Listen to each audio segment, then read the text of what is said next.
The rain pattered gently against the windshield, creating a hypnotic rhythm as I drove through the city's shadowed streets. The late-night fog wrapped around the glowing streetlights, casting eerie halos that seemed to watch my every move. Everything about this evening had felt off, a strange, inexplicable unease that clung to me like the damp chill in the air. I couldn't pinpoint why I felt this way. The day had been ordinary enough: work, errands, the usual monotony. Yet, as I turned into the familiar driveway and killed the engine, the unease sharpened into a knot in my stomach. The apartment window, which should have been glowing with the soft light of our living room lamp, was dark. Walking up the stairs, my steps echoed louder than usual, and the old wooden rail creaked under my hand like a warning. I unlocked the door and stepped inside. The quiet was oppressive, punctuated only by the faint hum of the refrigerator and a muffled sound I couldn't quite place. I paused, listening intently. Is someone there? My voice was hoarse, swallowed by the silence. No answer came. I walked into the living room. Everything was in its place, but the air carried an unfamiliar scent, something sharp and faintly floral, mixed with the musk of sweat. My eyes darted to the small coffee table, where an empty wine glass sat next to an unfamiliar pair of keys. A cold wave of dread swept over me. The muffled noise came again, louder this time, emanating from the bedroom. My heart pounded as I moved toward the sound, each step feeling like a leap into the unknown. The door was ajar, revealing a sliver of the darkened room. Shadows shifted beyond the opening, accompanied by soft, stifled sounds that made my skin crawl. I pushed the door open with trembling hands. The scene unfolded like a grotesque tableau. There, tangled in the sheets, was my wife and a man I didn't recognize. Her bare back glistened with sweat under the dim light of the bedside lamp, her head thrown back in what could only be described as bliss. They froze, turning toward me like deer caught in headlights. For a moment, time itself seemed to shatter. My chest constricted, each breath jagged and raw. The stranger scrambled to gather his clothes, stammering apologies that meant nothing. My wife, wide-eyed and trembling, clutched the sheet to her chest as if it could shield her from the storm brewing in my mind. What the hell is this? My voice cracked, a mixture of rage, heartbreak, and disbelief. Her lips moved, but no sound came out. She looked at me, then at him, as if searching for an explanation that wouldn't sound as hollow as the silence between us. The man, now half-dressed, shoved past me without another word, leaving the door swinging in his wake. I stared at her, my mind racing through every moment we had shared, the laughter, the promises, the mundane routines that had once felt like the foundation of something unbreakable. They all seemed like lies now, distorted echoes of a reality that no longer existed. I can explain, she whispered, her voice trembling. Explain? I barked out a bitter laugh. Explain how you turned our home into this? I gestured wildly to the crumpled sheets, the lingering scent of betrayal, the shattered pieces of my trust scattered around the room. Her face crumpled, tears streaming down her cheeks. It's not what it looks like, she choked out. I stepped back, shaking my head. Don't insult me with that. I saw it. I heard it. My voice was rising now, my control slipping like sand through my fingers. But after everything we've been through, why? She opened her mouth to speak, but no words came. Instead, she sobbed, her shoulders shaking as she buried her face in her hands. The sight of her vulnerability, her brokenness, would have once stirred compassion in me. Now, it only ignited my fury further. Was it worth it? I spat. Was he worth throwing everything away for? She looked up, her eyes red and swollen. It wasn't about him. It wasn't about you. I don't know why I did it. The raw honesty of her answer hit me harder than any excuse could have. I turned and walked out of the bedroom, needing to escape the suffocating weight of her betrayal. The living room felt no better. The scent, the wine glass, the forgotten keys, they all screamed of the life I no longer recognized. I stood by the door, my mind racing with 1,000 questions and no answers. How had we come to this? Was this the first time? Was I blind to the signs, or had I ignored them out of some naive belief in her loyalty? The sound of her soft footsteps brought me back to the present. She stood behind me, still clutching the sheet like it was her last shred of dignity. "Please," she said, her voice barely audible. "Don't go. Let's talk." I turned, meeting her gaze one last time. "There's nothing left to talk about." My voice was cold, resolute. And with that, I walked out into the night, the rain washing over me as I stepped into the unknown. The front door slammed behind me, rattling the frame as I stepped into the cold, relentless rain. My heart was racing, my breath coming in sharp, shallow bursts as if I'd been sprinting for miles. But no amount of rain could wash away the image seared into my mind, her flushed face, the stranger's fumbling hands, the crumpled sheets that had once symbolized our shared sanctuary. For a moment, I stood motionless on the sidewalk, the world around me blurred by the downpour.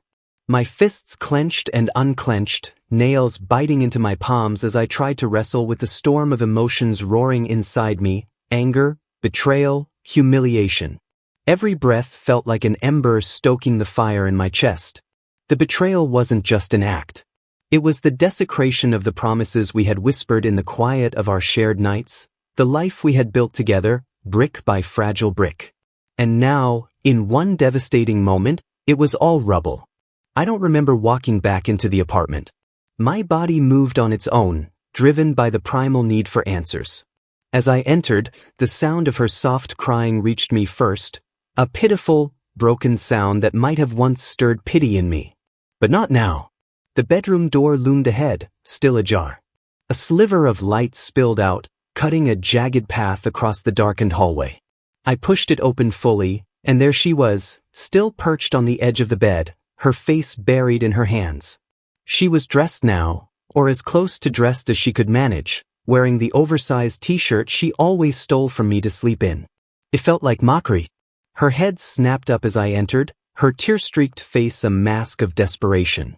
I thought you left," she stammered. "Not yet," I said, my voice cold and distant. I crossed my arms, leaning against the doorframe as I studied her. "So, are you going to explain, or do I have to start guessing?" Her lower lip trembled, and for a moment, I thought she might crumble entirely. But she swallowed hard, clasping her hands together as if in prayer. "It wasn't supposed to happen," she whispered. "I didn't mean for you to find out this way." "Find out?" I barked out a humorless laugh. "So that's your concern? That I found out? Not that you did it in the first place?" "It wasn't like that," she pleaded, her voice rising in pitch. "It wasn't planned." "This just happened?" "Oh, it just happened?" I said, stepping closer. The bitterness in my voice made her flinch. "So what was it, then? A sudden gust of wind? A cosmic accident that threw you into his arms?" Tears streamed down her face as she shook her head. "Please, you don't understand." "Then help me understand," I roared, the force of my anger filling the room. "Because right now, all I see is my wife, in bed with some guy I don't even know. In our bed, no less. The same bed we shared, where we made plans for our future, where I thought you loved me." Her sobs grew louder, but I didn't care. Every tear felt like a slap in the face, a twisted mockery of the pain she had inflicted on me. "Who is he?" I demanded. "A colleague? Some random fling? Someone I should know?" Her silence spoke volumes. "Answer me," I shouted, my voice cracking. "It's Mark," she said at last, her voice barely audible. I froze. The name hit me like a punch to the gut.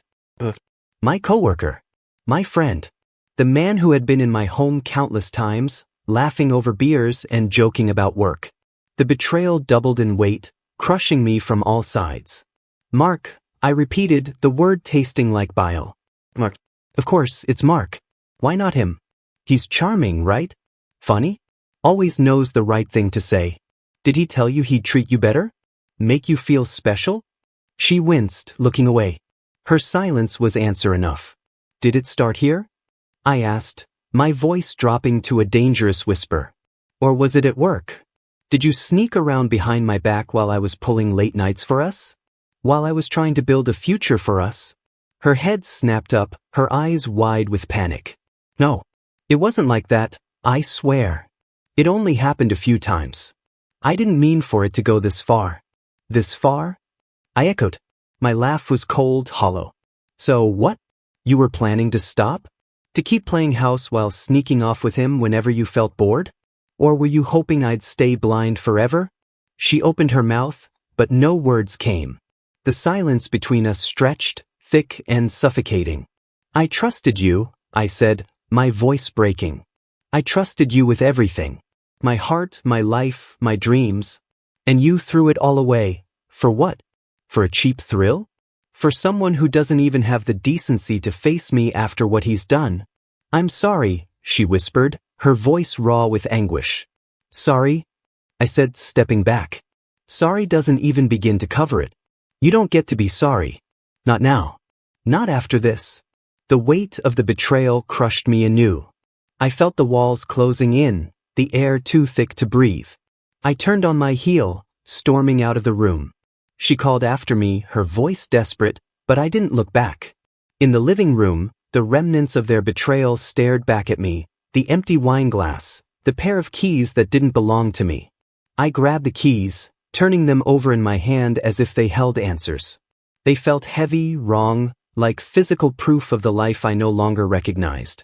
I sat on the couch, my head in my hands. Every moment we had shared played in my mind like a cruel montage, each memory tainted by the knowledge of her betrayal. The laughter, the whispered "I love yous," the quiet mornings where we lay tangled in bed, they all felt like lies now, cheap imitations of the truth. The sound of her footsteps broke through my thoughts. She stood in the doorway, clutching a blanket around her shoulders. Please, she said, her voice trembling. Don't let this end like this. We can fix this. We can try. I looked up at her, my chest tightening with a mix of anger and sorrow. Fix this? I said, my voice cold. How do you fix something like this? How do you rebuild trust when it's been shattered into a million pieces? She didn't answer. Instead, she sank to her knees, her hands clasped together as if in prayer. I'll do anything, she said. Therapy, counseling, whatever it takes. I don't want to lose you. I can't lose you. Her desperation was palpable, her tears falling like rain. But all I could see was her betrayal, the image of her and Mark in our bed burned into my mind. The humiliation of it all, the knowledge that I had been made a fool in my own home, was too much to bear. I can't do this, I said, standing. Not now. Not after what you've done. Please, she begged, reaching for me. Please don't go. I stepped back, her touch like fire against my skin. I need space, I said, my voice firm. I need to think. And you need to figure out what you really want. Because clearly it wasn't me. And with that, I turned and walked out the door, the weight of her betrayal pressing down on me like a stone. The night was an endless void. I walked aimlessly through the rain-soaked streets, the city a blur of neon lights and distant sounds. My thoughts spiraled, returning to the same haunting image, her in our bed with Mark, their betrayal laid bare in front of me. How had it come to this? Where had I gone wrong? I racked my brain for answers, for some clue I had missed, but every thread led to the same conclusion. This was deliberate. This was a choice. I ended up at a small park, deserted in the storm. I sat on a bench under a flickering streetlight, letting the rain drench me. The chill seeped into my bones, but it was nothing compared to the icy grip around my heart. Her voice echoed in my head, a cacophony of broken apologies and hollow excuses. It wasn't supposed to happen. It didn't mean anything. I still love you. Meaningless noise. Betrayal wasn't an accident. It wasn't a mistake. It was a decision, calculated and deliberate. And the worst part? She had made it not once, but over and over again. Every kiss, every touch, every whispered word between them was a knife in my back. I didn't remember how I got back to the apartment. When I opened the door, the warmth hit me like a slap in the face, a stark contrast to the storm outside. She was sitting on the couch, her knees drawn to her chest, staring at her hands. She looked up as I entered, her eyes red and swollen from crying. Where have you been? She asked, her voice hoarse. Out, I replied curtly. I kicked off my soaked shoes and hung my jacket, water pooling on the floor beneath me. Her eyes followed my every move, her lips parting as if to speak, but no words came. The silence between us was oppressive, broken only by the sound of the rain pounding against the windows. I walked past her, heading to the bedroom. I needed to change out of my wet clothes, to find some semblance of normalcy in the chaos. But as I entered the bedroom, the stench of sweat and perfume hit me like a physical blow. The bed was still unmade, the sheets twisted and damp with their shared betrayal. My stomach churned, and I turned away, closing the door behind me. I couldn't bear to look at it. When I returned to the living room, she was standing now, her arms wrapped around herself as if to shield against the storm raging inside me. "Can we talk?" she asked hesitantly. "What's there to talk about?" I said, my voice cold and flat.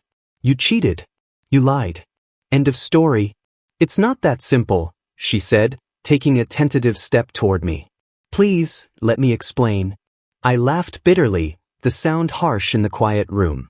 "Explain? What could you possibly say that would make this okay? That would make him in our bed acceptable?" Her eyes filled with tears again, but I had no sympathy left to give. She reached out as if to touch me, but I stepped back, the distance between us a chasm she could never cross. "I didn't mean to hurt you," she said, her voice breaking. "It wasn't about you. It was a mistake." "A mistake?" I repeated, my anger flaring. "A mistake is spilling coffee. Forgetting an anniversary. Sleeping with my friend? That's not a mistake, that's a betrayal." "I was lonely," she whispered, her voice trembling. "You were always at work. Always busy. I felt invisible." "Invisible?" I barked out a laugh, the sound filled with disbelief. "So your solution was to find someone who could see you? To crawl into bed with the first person who gave you attention?" "It wasn't like that," she said, her tears falling freely now. "It wasn't about him. It was about feeling something again." "Feeling something?" I repeated, my voice rising. "And what about me? Did you ever think about how this would make me feel? Did you even care?" She opened her mouth to speak, but no words came. The silence stretched, heavy with the weight of her guilt. I turned away, pacing the room as I tried to rein in the fury bubbling inside me. "What does he have that I don't?" I asked, my voice low and dangerous. "What could he possibly give you that I couldn't?" "It wasn't about that," she said quickly, shaking her head. "It wasn't about you. It was—" "Stop saying it wasn't about me," I shouted, spinning to face her. "It was always about me. About the vows we made, the promises we shared. You didn't just betray them, you betrayed us." She sank to the floor, her sobs racking her body. But I felt no pity, no urge to comfort her.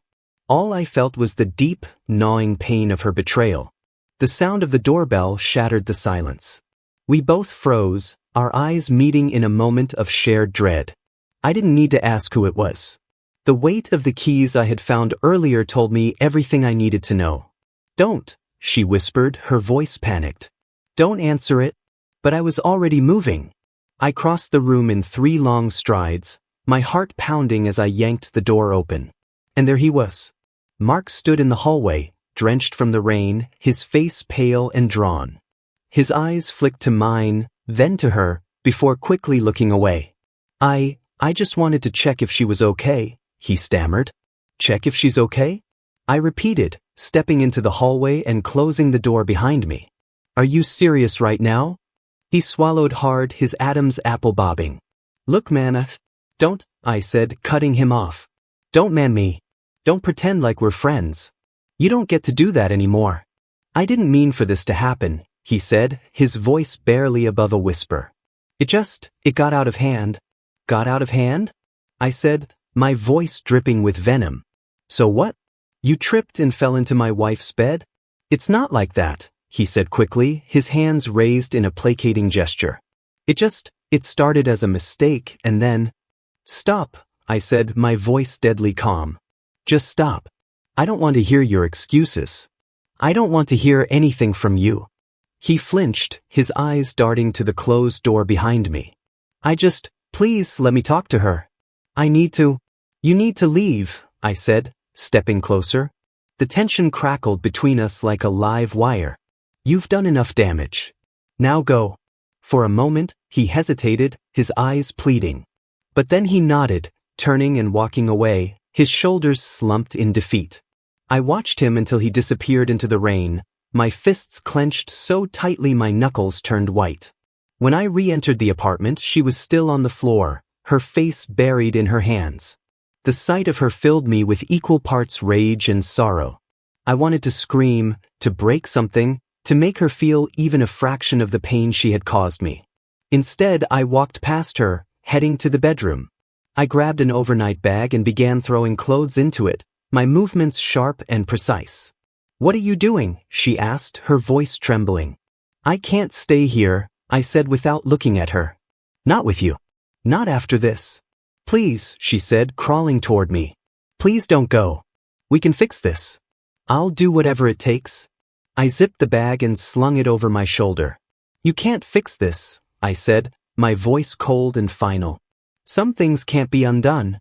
And with that, I walked out, leaving her sobbing on the floor. The sound of the door clicking shut behind me echoed like a gunshot. The stillness that followed was deafening, suffocating, as if the very air had thickened into a heavy, impenetrable fog. Time seemed to stop, the minutes dragging into an eternity as I stood motionless in the hallway outside the apartment. I could hear her muffled sobs through the door, each one clawing at my resolve, begging me to turn back, to confront her one last time. But I couldn't. The weight of what I had seen, of what I knew, was too much. Her betrayal hung in the air like a noose, tightening with every breath I took. I don't know how long I stood there, but eventually, my feet began to move of their own accord. Down the stairs, out into the storm. The rain had eased into a light drizzle, the world cloaked in a dull gray haze. The streets were deserted, the city eerily quiet as if it, too, had been stunned into silence. I ended up at a late-night diner, the neon sign buzzing faintly as it cast a sickly glow over the cracked pavement. Inside, the fluorescent lights were harsh, their sterile brightness a sharp contrast to the dark storm outside. I slid into a booth by the window, the vinyl seat cold and sticky beneath me. A waitress approached, her tired eyes scanning my soaked clothes and drawn face. "Coffee?" she asked, her voice flat. I nodded. Words felt impossible, the lump in my throat threatening to choke me if I tried to speak. She returned a moment later, setting a chipped mug in front of me. The bitter smell of the coffee was sharp, but it did nothing to pierce the fog in my mind. I stared at the mug, the black liquid swirling as I stirred it absently. My thoughts were a chaotic mess, a whirlwind of anger, sadness, and disbelief. The scene in the bedroom played on a loop in my mind, every detail as vivid as if it had just happened. The way she had looked at me, caught, terrified, guilty. The way he had scrambled to dress, his cowardice as palpable as the betrayal. How could she do this? How could he do this? These weren't strangers. These were people I trusted, people I had let into my life, my home, my marriage. Hours passed in a blur. I barely noticed the other patrons coming and going, the clatter of dishes in the kitchen, the hum of the radio playing some mournful country song. My mind was trapped, reliving every moment of the past few days, dissecting every word, every gesture, every choice that had led to this. Eventually, I pulled out my phone. The screen lit up with missed calls and texts, her name filling the notification bar. I hesitated, my thumb hovering over the screen. Part of me wanted to read them, to see what pathetic excuses or pleas she had sent. But another part of me, the part that felt raw and exposed, like an open wound, couldn't bear it. I shoved the phone back into my pocket and signaled for the check. The waitress brought it wordlessly, her tired eyes meeting mine for a brief moment before she moved on. I left a crumpled bill on the table and walked back out into the night. When I returned to the apartment, the silence hit me like a physical force. The lights were off, the air heavy with a stillness that felt unnatural. The door to the bedroom was closed, but a faint line of light seeped out from underneath it. I approached cautiously, my heart pounding in my chest. Pushing the door open, I found her sitting on the edge of the bed, her face pale and blotchy from crying. The room was pristine, the sheets stripped and folded neatly on the corner of the mattress. The stench of sweat and betrayal was gone, replaced by the sharp, artificial scent of bleach. She looked up as I entered, her eyes filled with a hollow desperation. "I didn't think you'd come back," she said, her voice barely above a whisper. I didn't answer. I stood in the doorway, my hands shoved deep into my pockets to hide their trembling. "Mark came back," she said after a long pause. "He wanted to talk to me, to explain, but I told him to leave." "Good," I said coldly. "Because if I had seen him again, I don't think I could have stopped myself." Her eyes widened, but she said nothing. The silence stretched between us, unbearable and endless. "Why?" I finally asked, my voice breaking the stillness like a gunshot. "Why did you do it?" She flinched as if I had struck her. "I told you, I was lonely. I felt invisible." "Don't give me that," I snapped, stepping closer. "You could have talked to me. You could have told me how you felt. But instead you went to him." "It wasn't like that," she said quickly, her words tumbling over each other. "It wasn't planned. It just—" "Stop," I said sharply, holding up a hand. "Just stop. Do you even realize what you've done? What you've destroyed?" Tears welled up in her eyes again, but I couldn't bring myself to care. Her pain felt trivial, a pale shadow of the agony she had inflicted on me. "I made a mistake," she said, her voice trembling. "I know I did. But I love you. I never stopped loving you." I laughed bitterly, the sound harsh and hollow. "You don't do this to someone you love," I said. "You don't betray them, humiliate them, make a mockery of everything you've built together." "I know," she whispered, her head bowing. "I know I don't deserve your forgiveness. But please, just give me a chance to make it right." "How?" I demanded, my voice rising. "How do you make this right? You can't undo what you did. You can't erase it. Every time I look at you, I'll see him. Every time I close my eyes, I'll see the two of you in this bed." Her sobs grew louder, her shoulders shaking with the force of them. "I don't know," she said.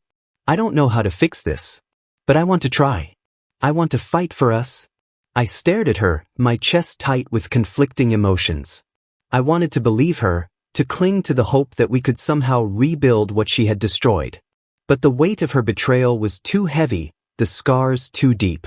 "I need time," I said finally, my voice cold and distant. "Time to think. Time to figure out if there's even anything left to fight for." Her sobs quieted, her face a mask of despair. "I'll wait," she said. "As long as it takes. I'll wait." I turned and walked out of the room, the silence closing in around me once again. But this time, it wasn't just the silence of the apartment. It was the silence of a love that had been shattered, of a trust that had been broken beyond repair. And no amount of time or apologies could ever fill the emptiness it left behind. The night had long since surrendered to dawn, yet the weight of what had transpired behind those closed doors lingered, pressing down like an anchor on my chest. The sun, pale and hesitant, crept through the blinds, casting stripes of muted light across the empty bed. I stood at the window, staring blankly at the city below. The streets were waking, commuters moving like clockwork, unaware of the destruction that had unraveled in one apartment among millions. Their lives continued unscathed, oblivious to the betrayal, the anger, and the loneliness that had settled like a suffocating fog in this room. Behind me, the silence was deafening. She was gone now. Her side of the closet was empty, her scent faded, and the small tokens of her presence, a scarf on the chair, a forgotten hairbrush on the vanity, were the only proof she had ever been here. It was as if she had become a ghost, her existence reduced to echoes in my mind. The night before had unfolded like a nightmare, one I had been powerless to stop. After hours of unbearable silence, she had approached me one final time, her face pale but resolute. "I'll leave," she had said softly, her voice barely audible. "If that's what you want." I didn't answer. What could I say? The betrayal had created a chasm so vast, so deep, that even words seemed meaningless now. Instead, I looked at her, my gaze heavy with the weight of everything unsaid. Her shoulders slumped under my scrutiny, and without another word, she turned and walked out. The sound of the door closing behind her was like the final toll of a bell. It reverberated through the apartment, sealing a chapter of my life with a cruel finality. For a long time, I sat in the silence, staring at the door as if she might come back. But she didn't. And she wouldn't. Hours passed in a haze. I paced the apartment like a restless ghost, my thoughts a tangled web of anger and sorrow. I found myself drawn to the bedroom, the scene of the crime. The bed, freshly made, looked almost innocent now, its sterile neatness mocking me. The memory of what I had walked in on was vivid, burned into my mind like a brand. I sat on the edge of the bed, my hands trembling as I traced the faint imprint of her body on the mattress. The questions came again, unrelenting. Why? How long? Was it real? Was it ever real? I thought of Mark, his cowardice, his pathetic attempts at excuses. His fearful gaze as I had confronted him in the rain. The rage that had surged through me then returned now, a hot, consuming flame. I clenched my fists, my nails biting into my palms until the pain grounded me. But anger was fleeting. It always was. What remained, after the fire had burned itself out, was the unbearable weight of loneliness. The realization that the life I had built, the future I had envisioned, was gone. Torn apart by the very person I had trusted most. Days turned into weeks, and the silence became my constant companion. I avoided friends, family, even work, unable to face the inevitable questions or pitying looks. My world shrank to the confines of the apartment, now a mausoleum for the life I once had. I found myself drawn to her absence in strange ways. I would stand in the kitchen, staring at the coffee mug she used to favor, or sit on the couch, waiting for the sound of her laughter that would never come. Every corner of the apartment was a reminder, every detail a knife twisting in the wound. One night, I found myself scrolling through old photos on my phone. Pictures of us laughing, kissing, wrapped in each other's arms. Each one was a testament to a lie, a facade I had believed in with every fiber of my being. I threw the phone across the room, the screen shattering against the wall. But even that didn't bring relief. Eventually, I ventured out. The city was the same, indifferent to my pain. I wandered aimlessly, avoiding familiar places, until I found myself at a small bar tucked away in an alley. It was quiet, dimly lit, the kind of place where no one asked questions. I sat at the bar, nursing a whiskey that burned on its way down but did little to numb the ache inside me. The bartender, a grizzled man with kind eyes, didn't press. He simply refilled my glass when it emptied, his silent understanding a balm in its own way. "Rough night?" he asked eventually, his voice low and rough. I laughed bitterly. "Rough life?" He nodded as if he had heard it all before. "It gets easier," he said simply. I didn't believe him, but I nodded anyway. What else could I do? The turning point came one night when I returned to the apartment to find a letter slipped under the door. Her handwriting was unmistakable, the slanted script a ghost from the past. I sat on the floor, the envelope heavy in my hands. For a long time, I stared at it, afraid to open it, afraid of what it might say. But curiosity, or perhaps masochism, got the better of me. The letter was brief, her words raw and unpolished. I don't expect forgiveness. I don't even expect understanding. What I did was wrong, and I'll carry that guilt with me for the rest of my life. I loved you. I still love you. But I broke something that can't be fixed. I'm sorry. I read it over and over, the words blurring as tears filled my eyes. It wasn't enough. It would never be enough. But it was all she had to give. Months passed and life went on. Slowly, painfully, I began to rebuild. The apartment, once a prison, became a sanctuary. I rearranged the furniture, painted the walls, replaced the bed. Each change was a small act of reclaiming my space, my life. I returned to work, reconnected with friends, forced myself to move forward even when it felt impossible. The nights were the hardest, the silence oppressive, but I learned to live with it. To find solace in it even. The betrayal would always be a part of me, a scar that time could never fully erase. But scars, I realized, were a testament to survival. They were proof that I had endured, that I had faced the worst and come out the other side. One night, I found myself at the same park where I had sought refuge after discovering the truth. The air was crisp, the stars bright overhead. I sat on the same bench, my breath visible in the cold air. For the first time in a long time, the silence didn't feel heavy. It felt peaceful.